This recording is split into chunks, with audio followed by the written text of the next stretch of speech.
sobre el hecho de ser cumplidos y saber recibirlos.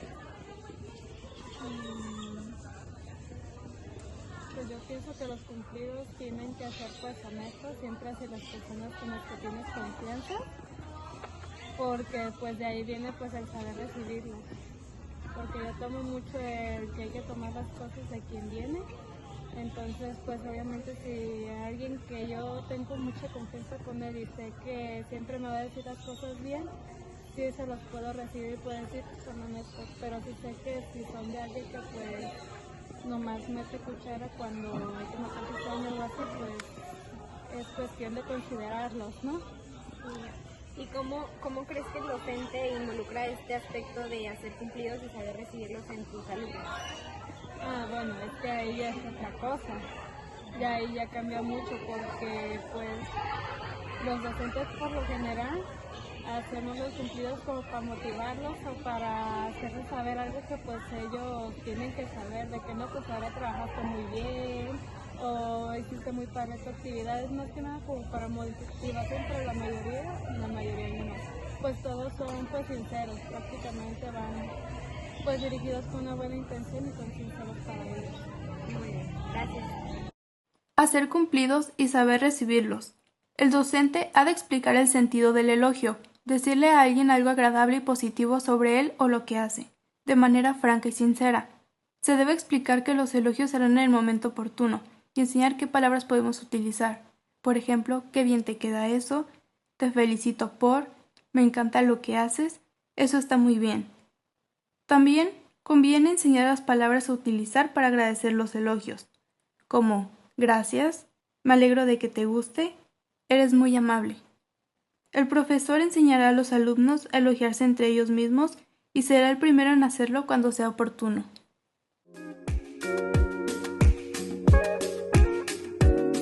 ¿Qué entiendes por expresar quejas? Bueno, yo entiendo por expresar quejas que es algo cuando cada persona expresa algo que le molesta o que no está de acuerdo, que no le gusta o que está faltando como a sus principios y a sus derechos. ¿De qué manera invitarías a tus alumnos y a ti misma a realizar este acto de expresar quejas de manera adecuada?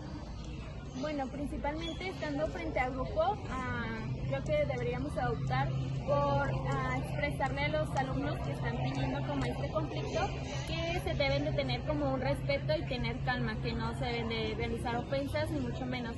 Realizar una queja no es ofender al otro ni mucho menos, simplemente es expresar algo que no te gusta siempre y cuando debes de respetar a todos. Gracias. ¿A ti? Expresar quejas. Primeramente, una queja es recibir de alguien cierto comentario que le está afectando directamente sus derechos como persona en cualquiera de sus aspectos, incluyendo el integral.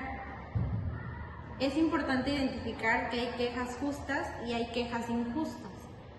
Sin embargo, ante las dos, hay que saber actuar de manera adecuada, respetando los derechos de los demás.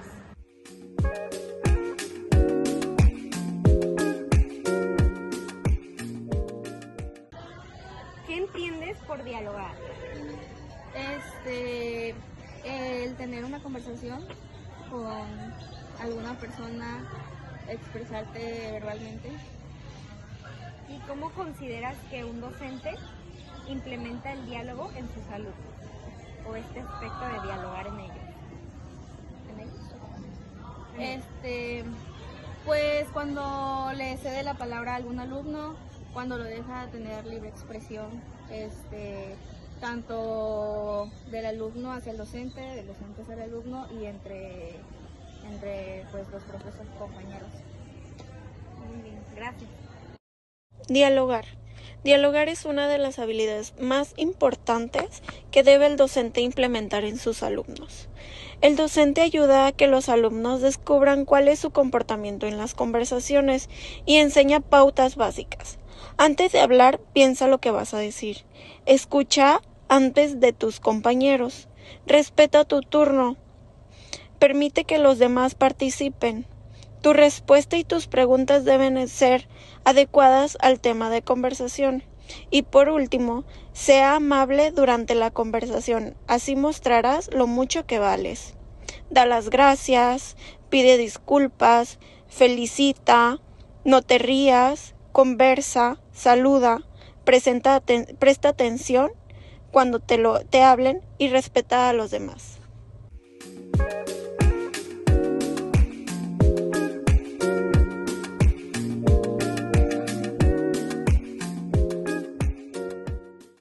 ¿Qué entiendes por solucionar conflictos interpersonales? Pues yo creo que es esa parte donde, los conflictos son esa parte donde algunas personas tienen discusiones para expresar lo que sienten y a veces lo hacen inconscientemente. Entonces, para solucionar pues los conflictos es importante como que se relajen y no se exalten y buscar la manera correcta de estar bien con esa persona. ¿Y de qué manera enseñarías a los alumnos o lo aplicarías dentro del aula la solución de conflictos interpersonales? Pues enseñar principalmente el respeto que tienes que tener hacia tus demás compañeros y establecer como un vínculo en donde que estén como por ejemplo esos dos niños y establecer y decirles qué está bien y qué está mal y que por supuesto no haya ofensas. Otra de las habilidades más importantes que el docente puede enseñar a los alumnos es la de solucionar conflictos interpersonales y hay una serie de pasos que existen para resolver dichos conflictos. El primero es analizar cuál es el problema. Después tenemos detectar las causas, asociar de solucionar conflictos interpersonales y hay una serie de pasos que existen para resolver dichos conflictos. El primero es analizar cuál es el problema. Después tenemos detectar las causas, asociar las consecuencias, buscar soluciones y elegir la solución que nos parezca mejor para llevarla a cabo y al final analizar cuáles son los resultados de dicha solución.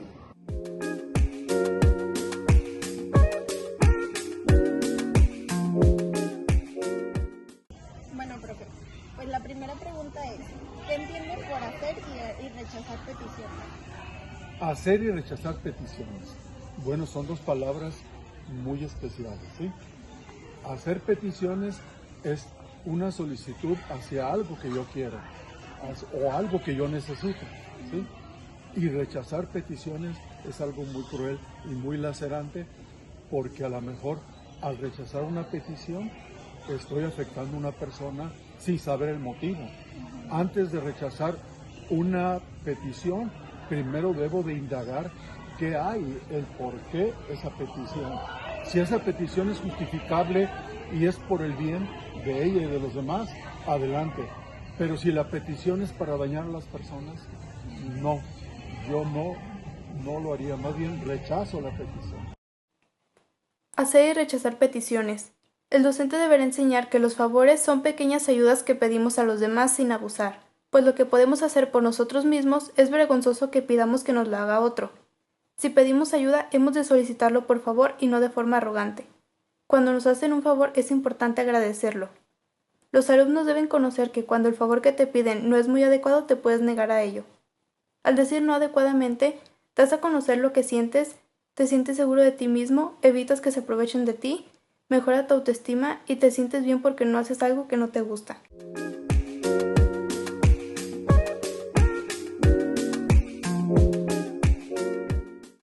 ¿Tú qué entiendes por defenderse de las críticas?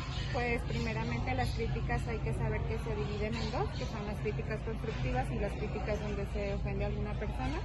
Y para defenderse es necesario saber identificar cuál es cuál. Si es una crítica constructiva hay que tomarla con paciencia y con asertividad para mejorar aquel error que se tuvo.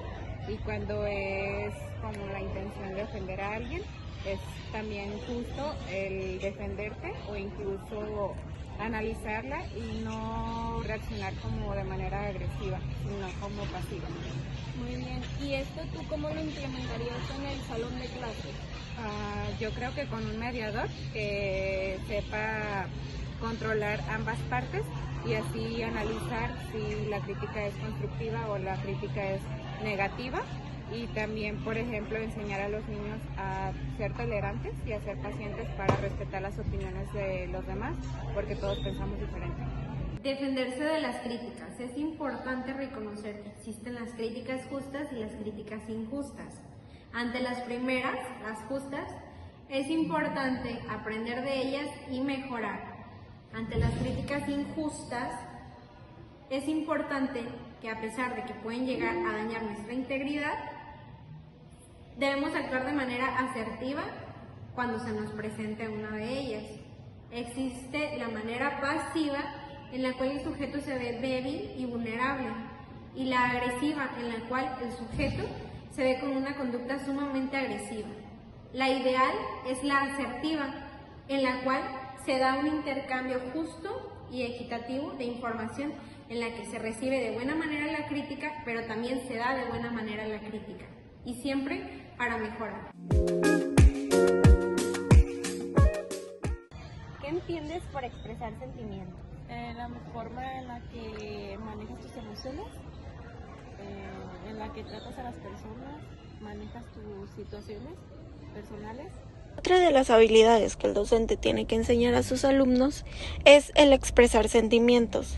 Esto se refiere a que el docente trabajará con los alumnos para que ellos puedan expresar sus sentimientos de mejor manera y que sepan distinguir dónde y cuándo pueden expresarlo.